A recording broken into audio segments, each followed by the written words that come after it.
Adding SMU, Cal, and Stanford may be the most underwhelming conference expansion move in recent memory.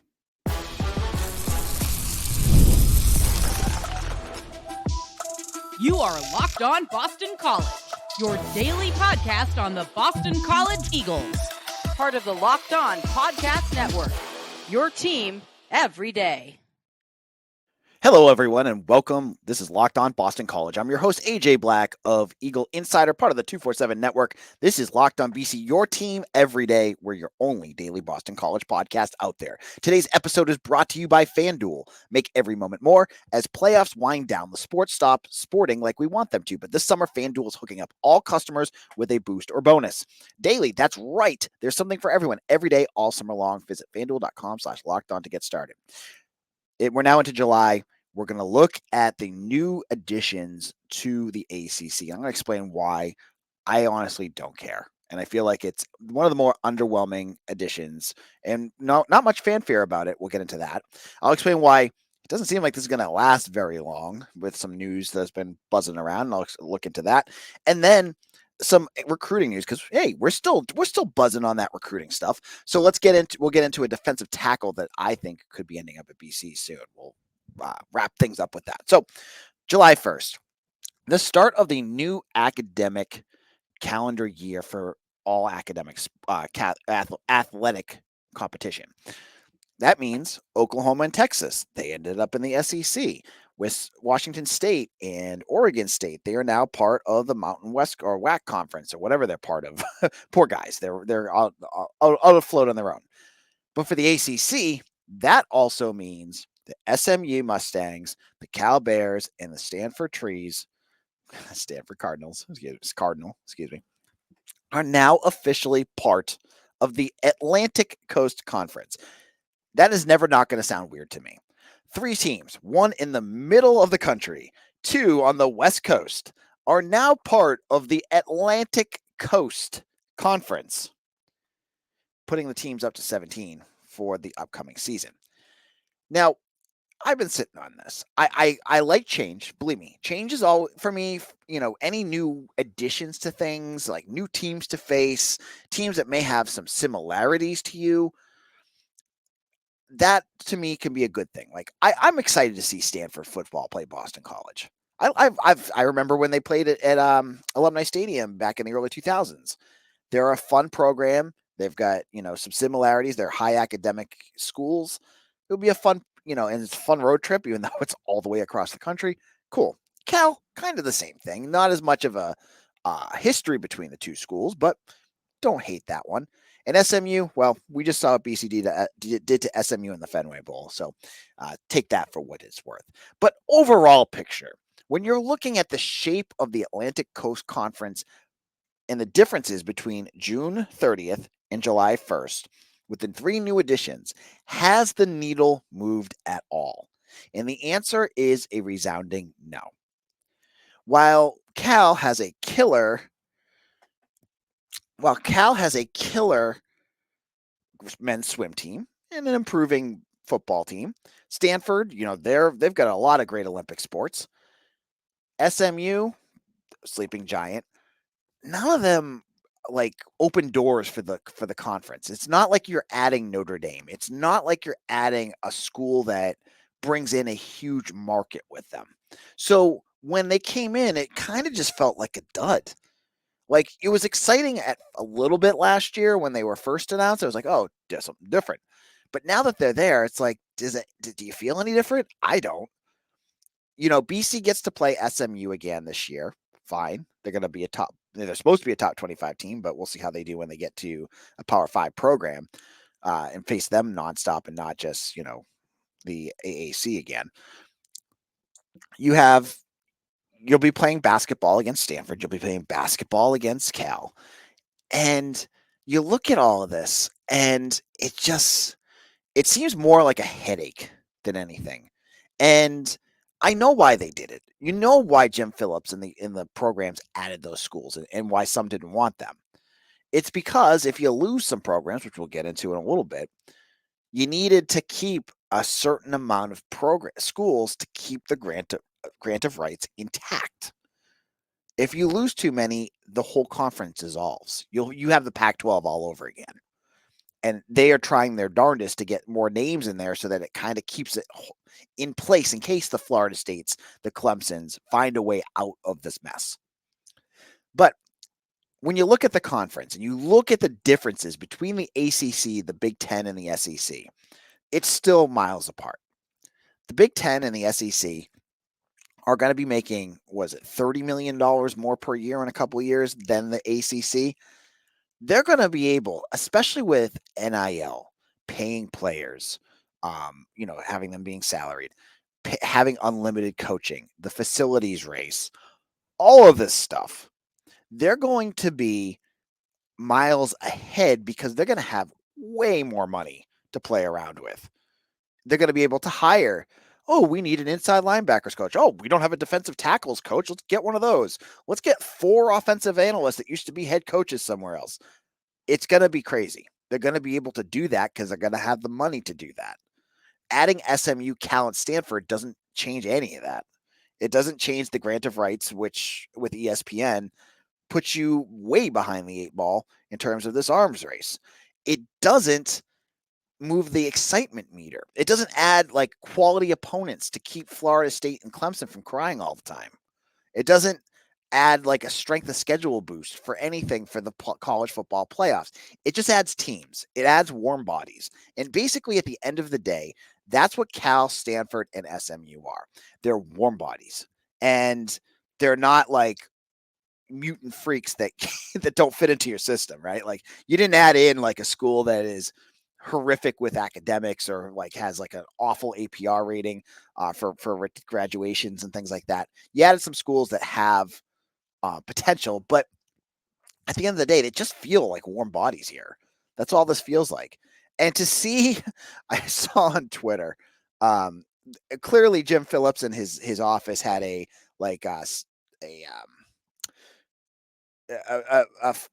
response, a form response for every single school to tweet out yesterday morning, and to see Florida State tweet out, excited to add to the greatness of this conference or something like that. I almost fell over laughing.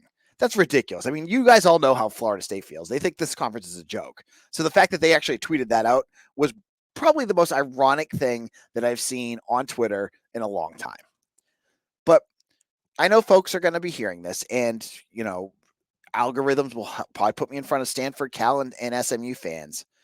And they're going to say to me, well, AJ, they added BC, and that was not moving the needle. Look at folks. BC, when they were added, was part of the Big East. They made back-to-back ACC championships the first 2 years they were in football. They made the ACC championship game in basketball. So when they were added, they absolutely were a bigger deal. Now, what they've done since then is another story, and I'm not asking that. I'm not talking about that now. We can't project what these 3 schools are going to be like. But I can tell you, back when they were added, BC was a quality school. They were top 25 in football. They were consistently in bowl games. They were fighting for ACC championships, Big East championships.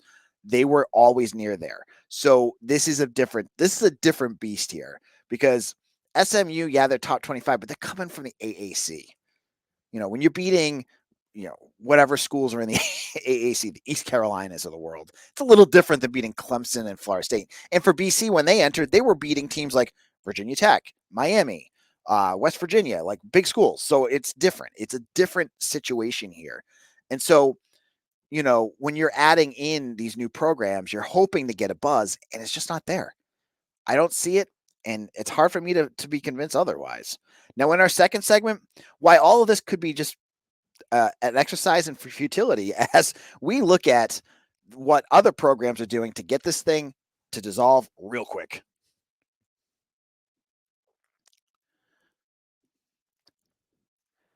I love sports. Sports. I love them so much, I never want them to stop. But as the playoffs wind down and end, we get fewer games. And now we're almost in the All-Star break, and that's like the desert of sports. There's nothing on.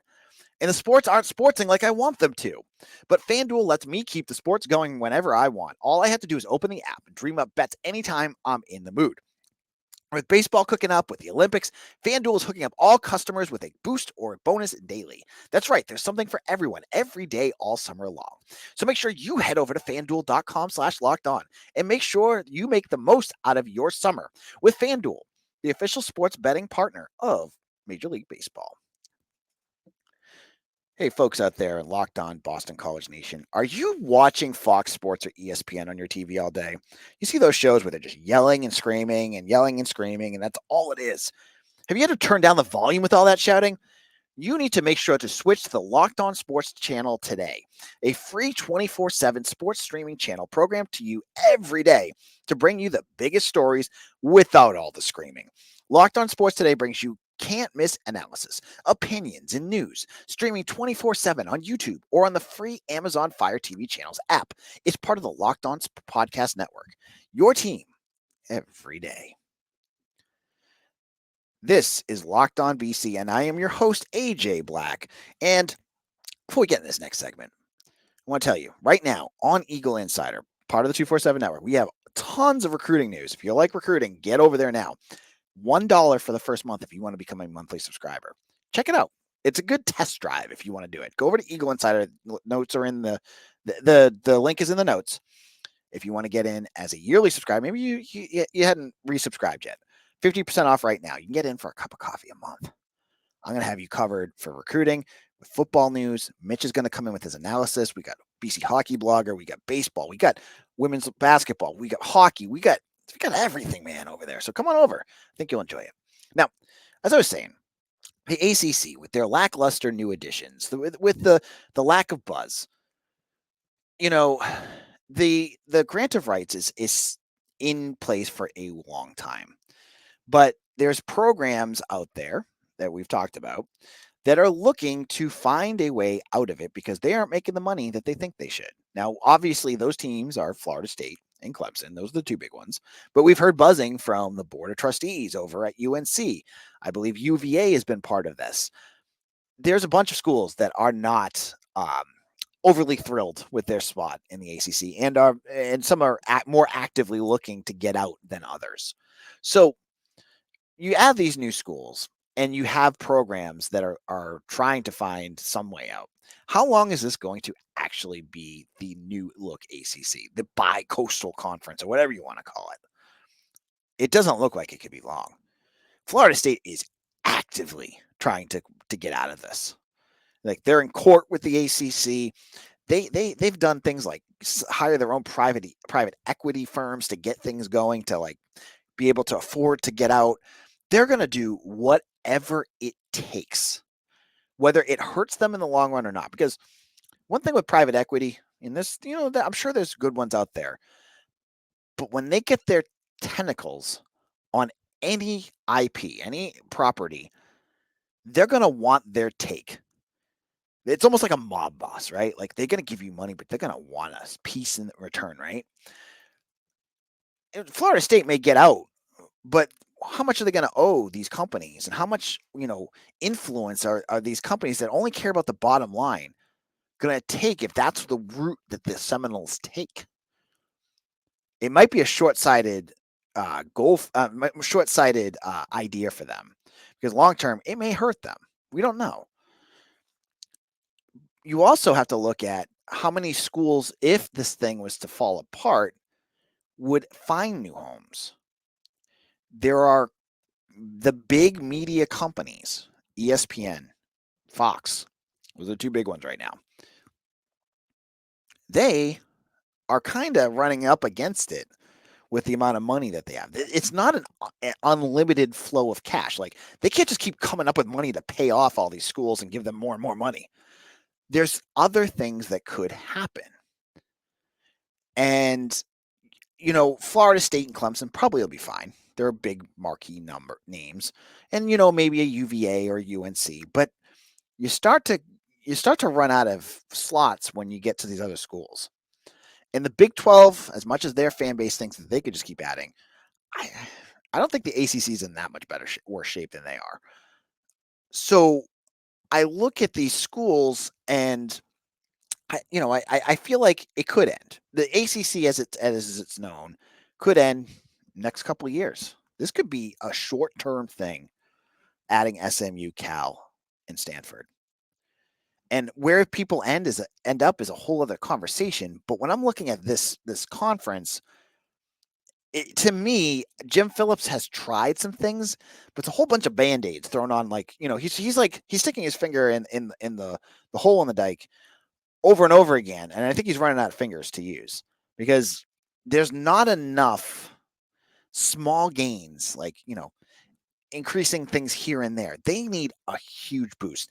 And honestly, the only thing I can think of that would do it is either like adding Notre Dame, which is never going to happen, or having ESPN rip up their grant of rights. Now, the grant of rights, I believe, has to roll over or be renewed, and I think ESPN has exclusive rights on it in like 2026. So they only have like 2 more years, and they could decide, no, they won't. It's a good deal for them. Why would they ever do that?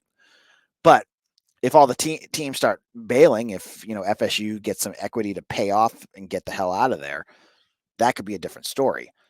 But when I look at all of this, I look at this conference, I don't see it lasting much longer. I just don't.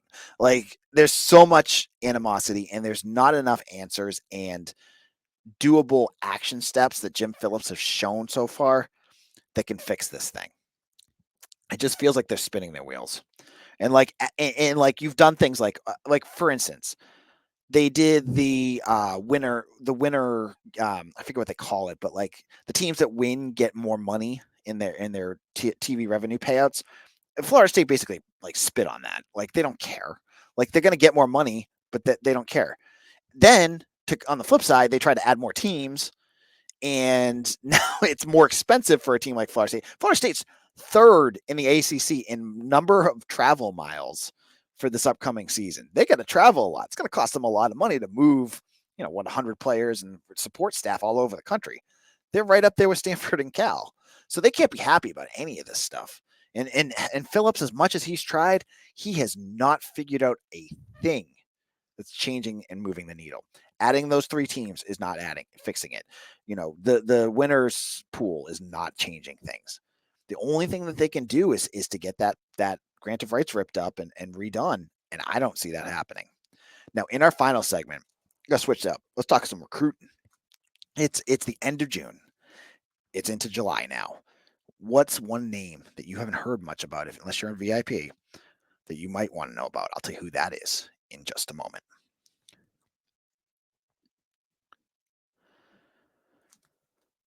This is Locked On BC. I'm your host, AJ Black of 247's Eagle Insider. And I want to tell you guys about a show. If you've not checked out Locked On Celtics, man, you got to check out John Corrales. If you want a good, engaging basketball show, he does it the best. Go check out Locked On Celtics on YouTube or wherever you get your podcasts. Now, BC lost a target on Monday. It's Kadir Dembali of Sipanak Academy in New York, committed to Wake Forest. His teammate, Denzel Williams, is the one we talked about just 2 days ago. Now, Dembali was a defensive tackle. He was on for an official visit, and he committed to Wake Forest.